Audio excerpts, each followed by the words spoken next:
Hello, everyone. We're back with Ken Dombrowski, executive life coach and master hypnotist. And a couple videos ago, we talked about how we were going to bring up Sigmas soon because there's different types of males and females. One of those is Sigma, and that's strongly related to who you are as a person. So do you want to just kind of expand on being a Sigma male, what that means? Oh, yeah, definitely. I guess kind of the first thing I want to explain is that when it comes to this really spiritual side of things, there are not a whole lot of hardcore definitions.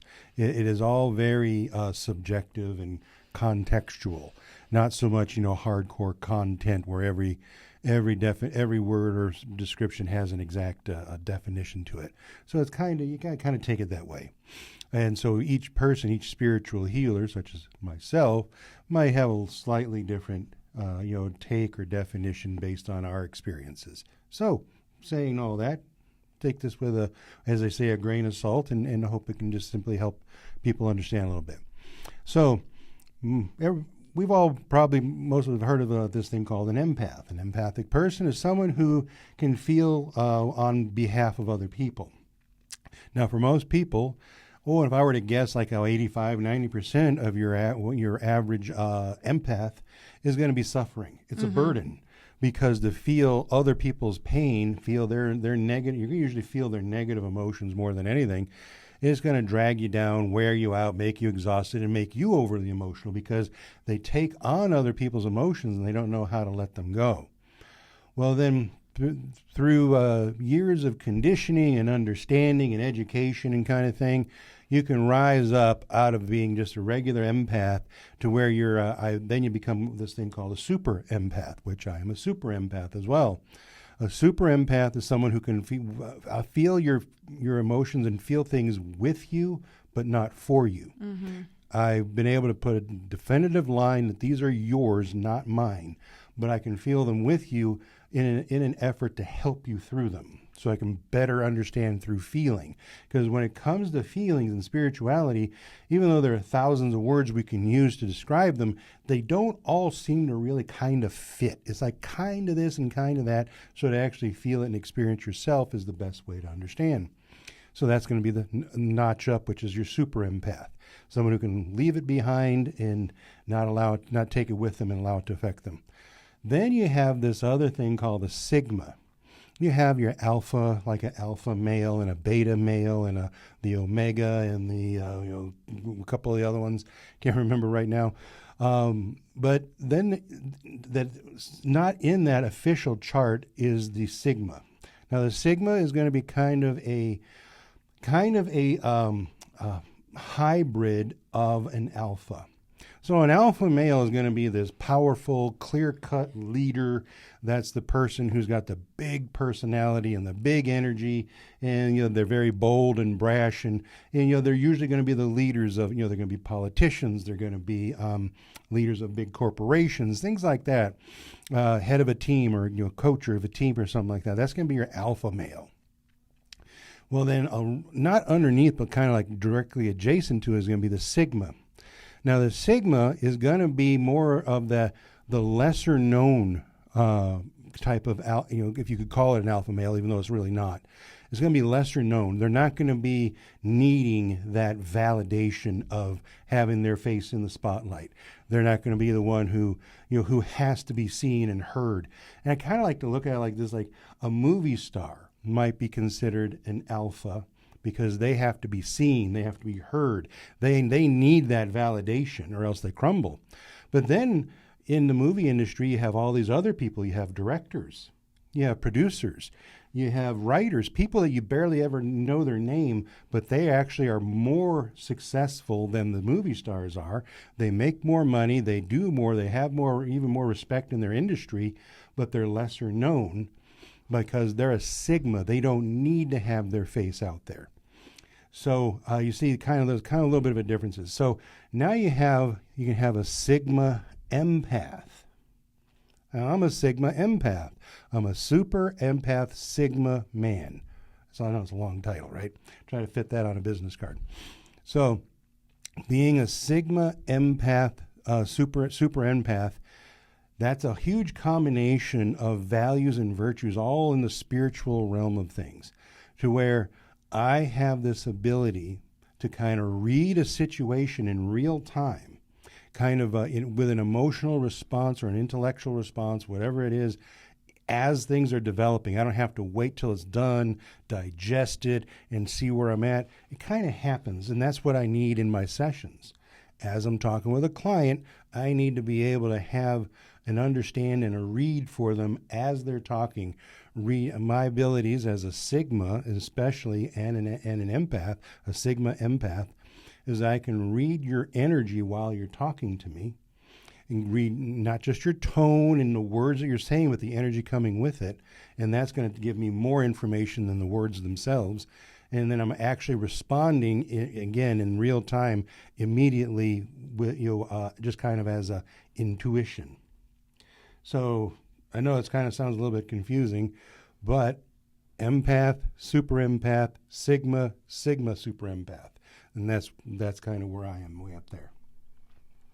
To me, they don't sound like they go like that, though. Like, to me, Sigma's over here and empath is over here. Like, I don't understand that structure necessarily, because you don't have to be a Sigma to be empathetic, and you don't need to be empathetic to be a Sigma. Right, you're true, very true. You don't have to have those. So, but the kind of the way you're looking at it, if you don't want to go in a linear, you can say definitely side by side, an accumulation of a few different things. Right. Yeah, it's just like I'm trying to like conceptualize this, and it makes more sense as like two separate entities that like work together in the end. Mm-hmm. Because I think the most important part of being a Sigma is there's still like a natural leadership without like flaunting the leadership itself. Like, it's not. It doesn't need to be as celebrated as like a natural or a normal alpha would need to be. Mm-hmm. So that gets. So you are a perfect example of a Sigma woman who has very little empathy. You're not an empathic person, and I'm not trying to be mean or insulting or anything. You're just not an empathic person, but you are definitely a Sigma. You're a Sigma woman who is able to read the situation, take charge, be creative, charge the hill, do what needs to be done, and just simply kind of pull things together. You're the organizer. You're the one who's the creator and kind of puts it all together. That's what really helps. Also, you can build it like be an entrepreneur. Right. Someone who builds a business. Someone not all entrepreneurs are Sigmas. Some entrepreneurs are alphas. Right. So, but you are definitely a Sigma woman without that added annoying empathy element.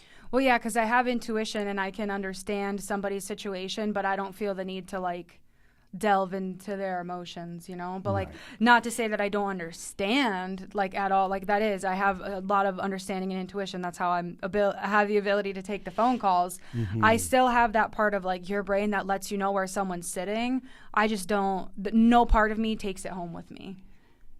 There you go. Like, I might take what I learned from other people and start applying things like, oh, crap, I don't want that in my own life. Or, oh, that's kind of looks like this. Or maybe that's what this person's going through. But I'm like, someone telling me how they feel over the phone isn't going to make me cry. Right. And you can just talk to someone, hear the most catastrophic thing over the phone, terrible, and be like, oh, that's just really, after you hang up the phone, well, that's really terrible for them. Yeah. And I hope they can sort that out. Yeah, I think I'm Sigma, but I don't feel like the need to like, I think placate's the wrong word, but I just don't feel the need to like overly sympathize with somebody.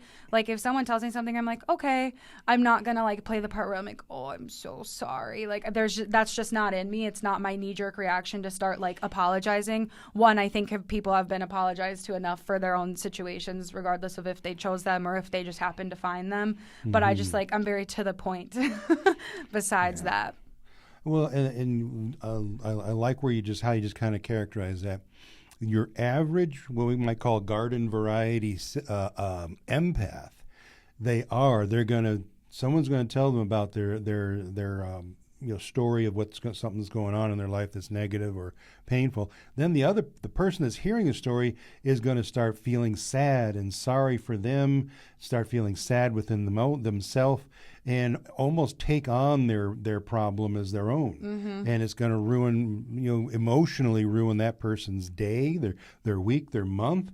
Heck, they could carry that around for a year. Who knows? Depends on how much. So they're confusing empathy, Empathy does not have to drain you, does not have to wear you out. Empathy with just feeling sad and sorrow. Yeah. So some people are just addicted to feeling sad and feeling sorrowful for whatever's going on in someone's life or in the world, that they're addicted to that.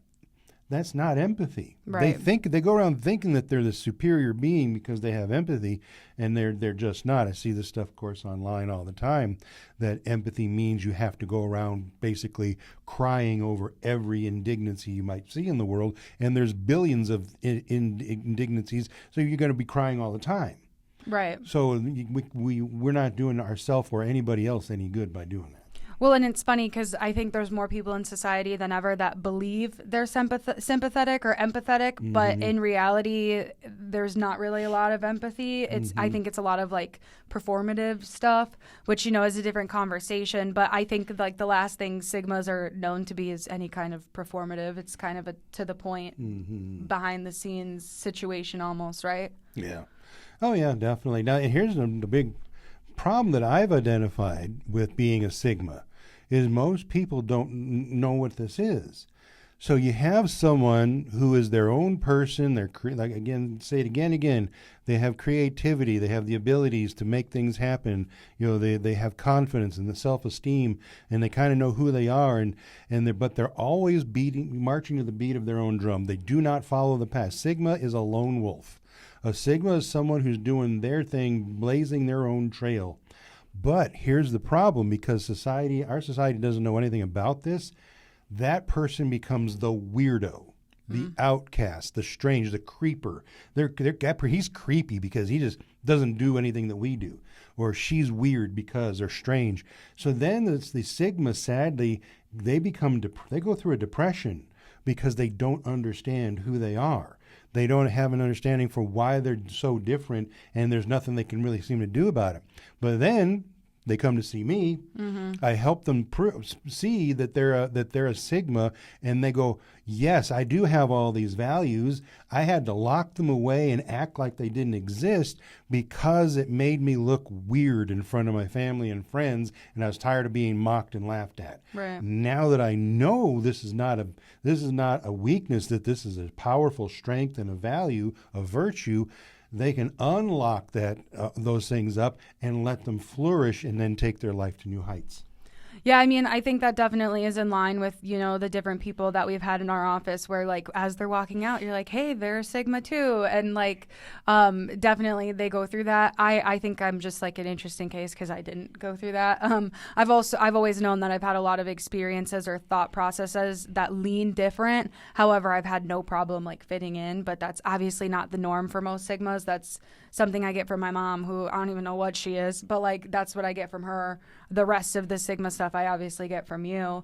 But the other thing that I'm curious about is like misclassification, not just the fact that it's not something people know about, but misclassification in general, because like people can come into your office and tell you certain things that they think makes them a Sigma or an Omega or a Beta or an Alpha, and they can be wrong. Do you have to like steer people in the right direction, or are they pretty self-aware most of the time when you choose to like figure out where they land on these scales?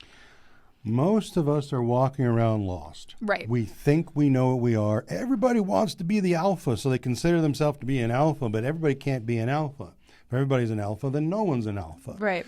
And then we have, I see so much, and it's terrible. I hate seeing this stuff. It's just heartbreaking, where a lot of online life coaching and different things, these people are saying, well, if you're a beta is a weak, pathetic person, and that's just not true.